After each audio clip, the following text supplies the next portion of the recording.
welcome. My guest today on Two's Company was born in Baghdad in 1985, moved to Spain when he was 5 and lived in Camposol for 25 years now. You might know him as an accomplished drummer for the band Rufus y Los Bandidos, The Jokers Inc. and Quality Street, and of course Badlands now. But if you ever need HP sauce, Heinz baked beans or Warburton's crumpets, you can always go to the shop on A sector. And today, keeping me company is Alen Babana. Hi, hello. Carol. How are you? Don't forget the mince pies as well. And the mince pies. Well, usually that's just Christmas. Do you do them all year? You can pre-order from now if you want. Fabulous. What about turkeys? We're working into that, but that probably next year. Okay.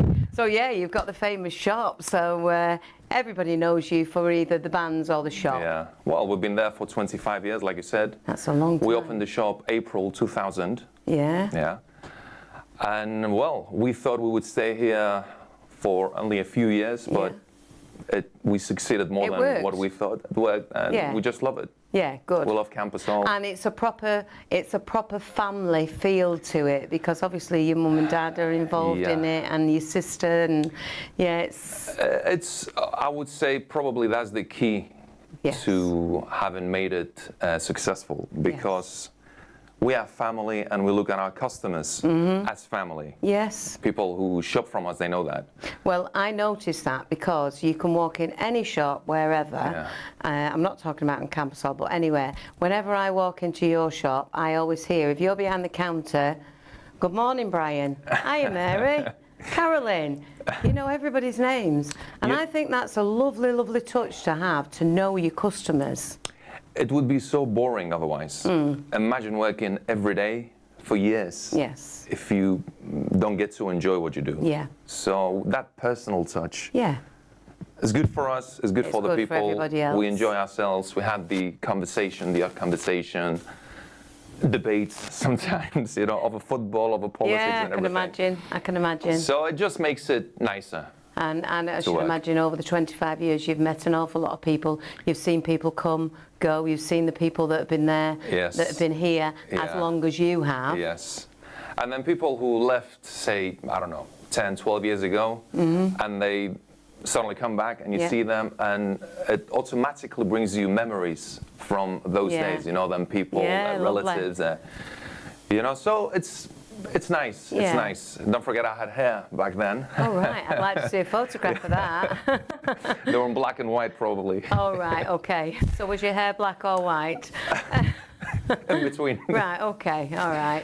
Would it be grey when it comes back now with it? Yeah? I think so. After I got married and, I have 2 children with the stress, you know what I mean. Yeah, I know. Mike always laughs because when I first met Mike, most of his hair was dark. He had a little bit of salt and pepper here.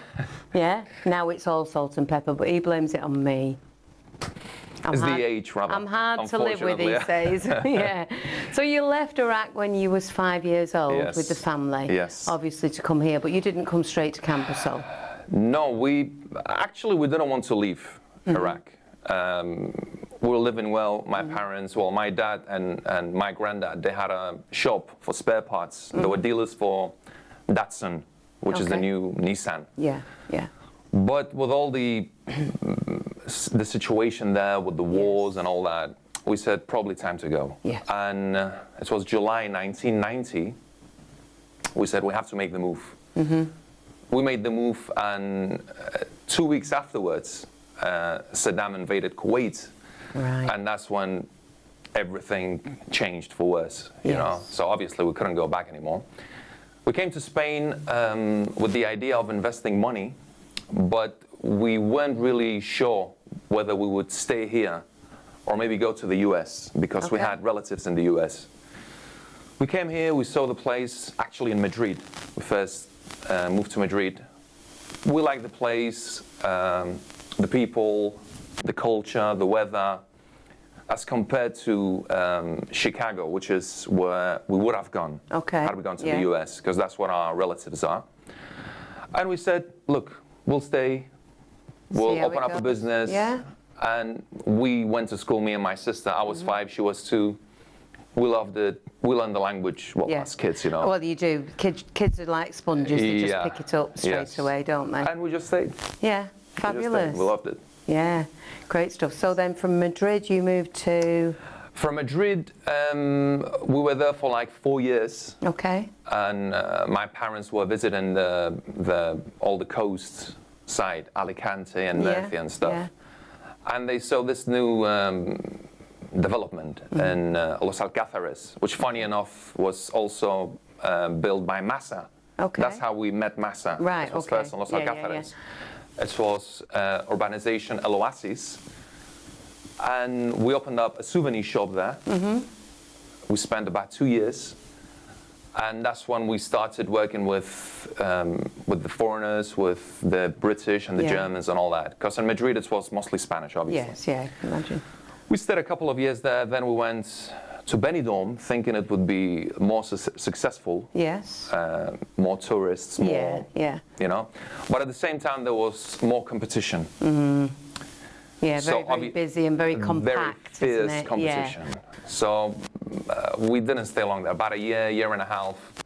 And we said, we better go back to our origins. Yeah. Yes. And we heard about Camposol being built by the same company, Massa. And we would know that there would be lots of British and Germans. And we said, this time we're going to try with the supermarket. Okay. And we started very sort of laid back. We Yeah. didn't know how to do it, but people encouraged us because there was no shops around. So they wanted to give us a hand, help us with what to bring, what products to offer, what Yeah. services and all that. I And they should encouraged imagine us. that you was importing products from the UK. Not at the beginning. It No. was mainly Spanish stuff. Okay. But then obviously the British started encouraging us to get the chocolates and the bistos and stuff like that. So we sort of searched for British suppliers here in the area. We didn't get to import stuff directly from the UK for the first years. It was mainly from suppliers. Yeah. And as things were coming to the shop, they were flying off the shelves. Yes, yeah. You know what I mean? So we sort of got the hang of it. Yeah, you You see know. which products go faster, which ones to order more of. And at the et same cetera, time, we started learning the British mentality. You know what I mean? Yeah. We sort of clicked. Yeah.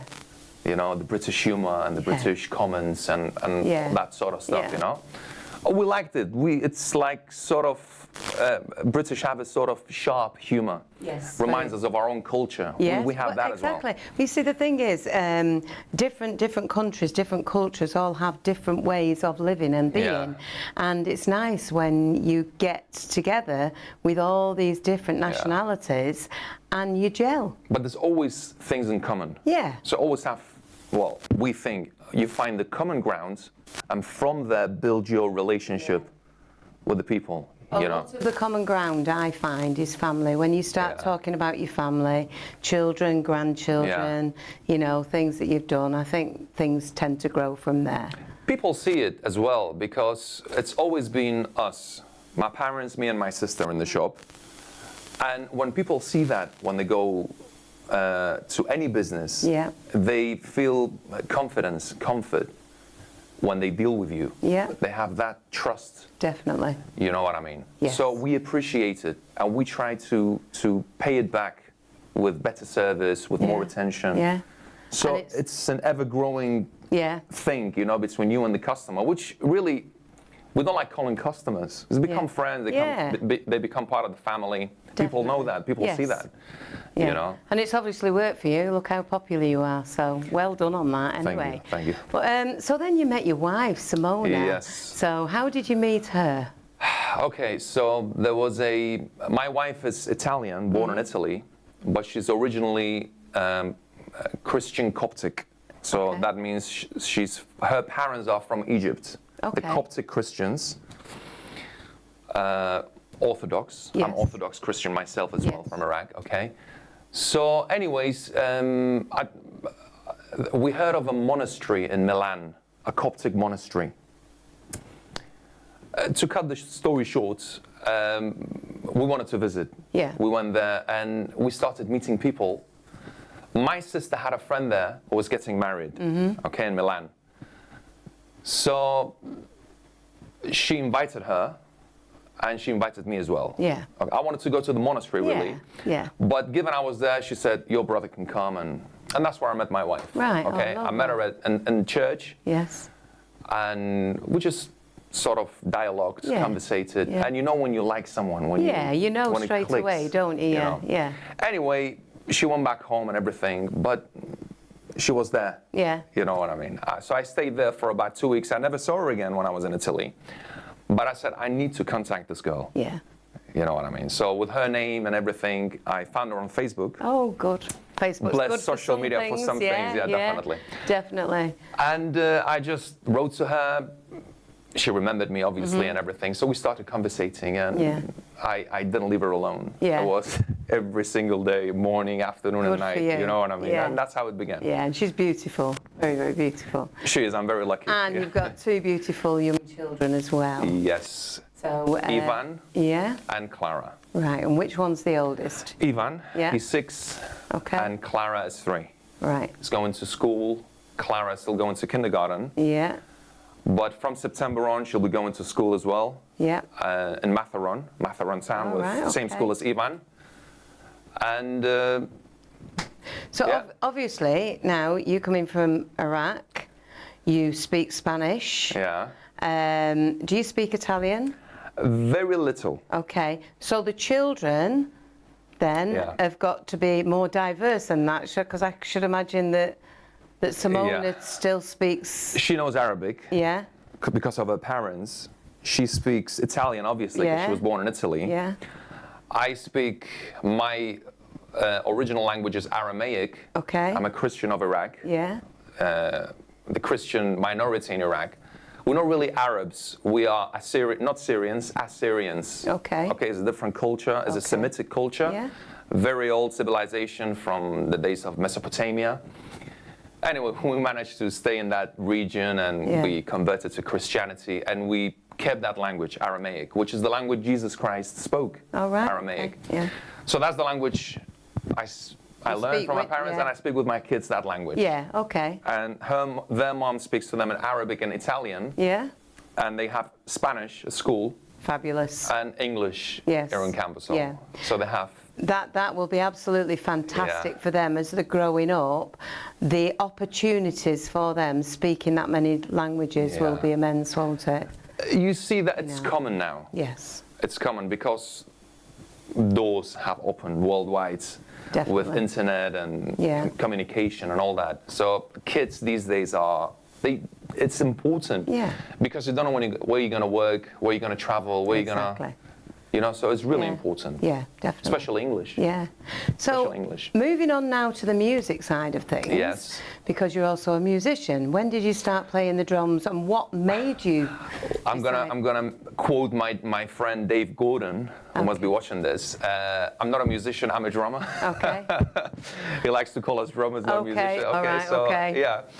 I always loved rhythm, percussion, and all that. I loved drums, but obviously, where are you going to play drums? It's hard to play drums at home. So about 12 years ago, I bought myself a electronic drum set, and I started practicing at home. Yeah, headphones on. Headphones on, you know, a rubber pad, and just play along. And there was a drummer, bless him, Tony Pickworth. He was the drummer for Geckos. He's moved to the UK now. He sort of encouraged me, and he invited me to his studio and you know, to teach me tricks and stuff. He also invited me to play at the jam nights at what used to be the clubhouse, which now is called Casa Club. Yeah. And that sort of got me going. And there was a band, the Jokers Inc. Okay. Their drummer wanted to quit the band, wanted to leave, so they were looking for a drummer. And thankfully, there was no drummers around. Yeah. So you got the job. I got the job. You didn't need to audition. You know what I mean? So straight away. Yeah. That's how I started. Yeah. Fabulous. And of course, you've been in quite a few bands, haven't you? So you started off with Jokers Inc., was it? Yeah, Jokers Inc. for about a year and a half. The band splits. It happens. Yeah. That happens. It does all the time. So me and Steve Rufus, send him my regards. Yeah. Steve Rufus, he's going through some personal things now. I wish him the best of lucks, and all the best for his health. we said we have to continue this. Yeah. We really were, passionate about it, and there was potential in the area. So we found a guitar player, Nick Bowers, and Andy Scott on bass, and we formed Rufus y los Bandidos, which was mainly country rock. Okay. And we started playing locally, Yeah. most of the venues. And that's how we formed Rufus y los Bandidos, which went for about 4 or 5 years. Fabulous. Then it was sort of time for me to leave that project as well. Okay. Although before that, I met Was and Dave Gordon. Okay. And we were interested in doing things that were not available in the area. Stuff like Santana, Pink Floyd. Yeah. Because Was on guitar is amazing doing that sort of guitar licks. And we thought it would work. So we formed the Quality Street Band with the idea of sort of doing laid back gigs, like once in a month and stuff like that. That was the idea. Yeah. But it just succeeded. It worked so well. It worked so well. Yeah. So for a few months, I was doing the 2 bands, Rufus y los Bandidos and the Quality Street Band. But then, you sometimes feel like it's time to end something. Yeah. And it was my time to quit Rufus y los Bandidos. We're friends. Well, that's good when you can leave and still be on good terms and know that it's the right time. Yes. Yeah. So another drummer joins, a guy called Manu, a friend of mine as well. Anyways, after a couple of months, I had already met Bob and Lisa, Sonic Tonic Duo, at the jam night that they used to do at the Murphy's. Yes. Okay. I played with them a couple of times. I stood in for their drummer. And it sort of clicked as well. They're nice people. Very nice. And the repertoire that they play, that they have, is totally different to what we do with the Quality Street Band. Yeah. So I could see that these 2 bands can actually complement for the style of music and the material and everything. Yeah, definitely. So I said, look guys, do you want to continue with this? And they said, yeah, why not? Let's try. Yeah. And we had our first gig outside Cat's Bar, July last year. It worked well, and we said, why not? Let's do it. And so I'm with the 2 bands now, Badlands and the Quality Street Band. Busy as anything. Very busy. And I have the pleasure of working with both of you on New Year's Eve, actually, because we've got the Quality Street Band, we've got Badlands, and Carol and May. Can it get any better? all in one venue. Yes. So it's a very special one. I'm really looking forward to that. I'm sure it's going to work well. Are tickets for sale yet? Yes, we can actually finally announce where we're going to be doing it. So we're going to be doing that at Mariano's, aren't we? Yes. So, and you can get the tickets from your shop. Yes. Not just yet, though. They'll be available probably about 2 months, 3 months before. But we'll let people know on the. People can start planning though, yeah. And on our we have a what's on guide here, at the studio. So we'll let people know when the ticket's available for that as well. So I'm looking forward to working with you. We've had a little bit of a little chit chat about what we're going to do and the format and everything. So it's exciting Should be stuff. Fun. Yeah, it definitely will be. Yeah. So what's your favourite music to listen to, other than what you play in the bands? If you was at home and you was chilling and... Right now, Pink Floyd, Steely Dan. Yeah. I love the prog rock. Yeah. The early Genesis, Jethro Tull. That's my sort of music. Yeah. Now. Yes. But in my younger days, I used to love Michael Jackson. He was the one who started me. Yeah. He was the one who got me into the, the love of music. Who didn't love Michael Jackson? I grew up with him. I know all his songs by heart, every single stop, every single, you know what I mean? But obviously you grow up and you sort of listen to other stuff. You do. I've gone back to the 70s now. Yeah. I was 80s, now I'm more 70s, all the good bands, mostly British bands, I love that. My genres of music, like you said, has changed throughout the years. When I was younger, believe it or not, I used to listen to a lot of things that my mum and dad used to listen to. Hence why a lot of my repertoire is quite a lot of, the older stuff. And then I've introduced, as up the years as we've gone along. But there are artists that I like now that I didn't do when I was in my 30s, you know. It's common in music. I remember when I was younger, when I used to go to school, the Backstreet Boys were popular. Yeah. I never really disliked them. Yeah. I had many friends who were jealous of them because you know all the girls used to love Backstreet Boys, but I never really got into the sort of music. Yeah. But now listening, it's only an example. Yeah. Backstreet Boys. You listen to their stuff now, and you sort of appreciate it more, especially when you compare it to today's music. You used to think that was like the sort of modern stuff it was back then, but it was still good stuff. Yes. It was good music. You know, the harmonies that they had and the progressions of the... Exactly. You know? I love harmonies. You know, harmonies throughout a group, I think is fabulous. Eagles, yes. for example. You know, definitely. Bee Gees, America, amazing. Beach Boys, all, can't go wrong with some that. Of the older stuff is really, really good. You know, we have a lot of artists that nowadays, a lot of things are done in the studio, and you know, they have things in the studio that tweak the voices and things like that, and technology is good to a point. It is. You know, it is. But it's good to be able to belt out a tune and be in tune. Definitely, yes. Definitely. So, Alan, it's been fabulous talking to you. It really, really has. It's very interesting getting to know somebody. And you know, you think you know somebody, don't you? And you're just chatting to them every now. But then to learn, you know, the history and where you've come from and what you've done and what you've made of yourselves. But just to let people know, anybody is welcome to when they see me in the shop. Obviously, if I'm not too busy, you know, if I'm like... Anybody's welcome to come and just ask me about anything, you know. People sometimes come and say, oh, sorry, do you mind if I ask you where you're from? It doesn't bother me. You can ask me where I'm from and what my beliefs are and what my, you know, I'm quite an open person and I like conversating and even debating and sort of obviously in a respectful way about any subject at all, you know.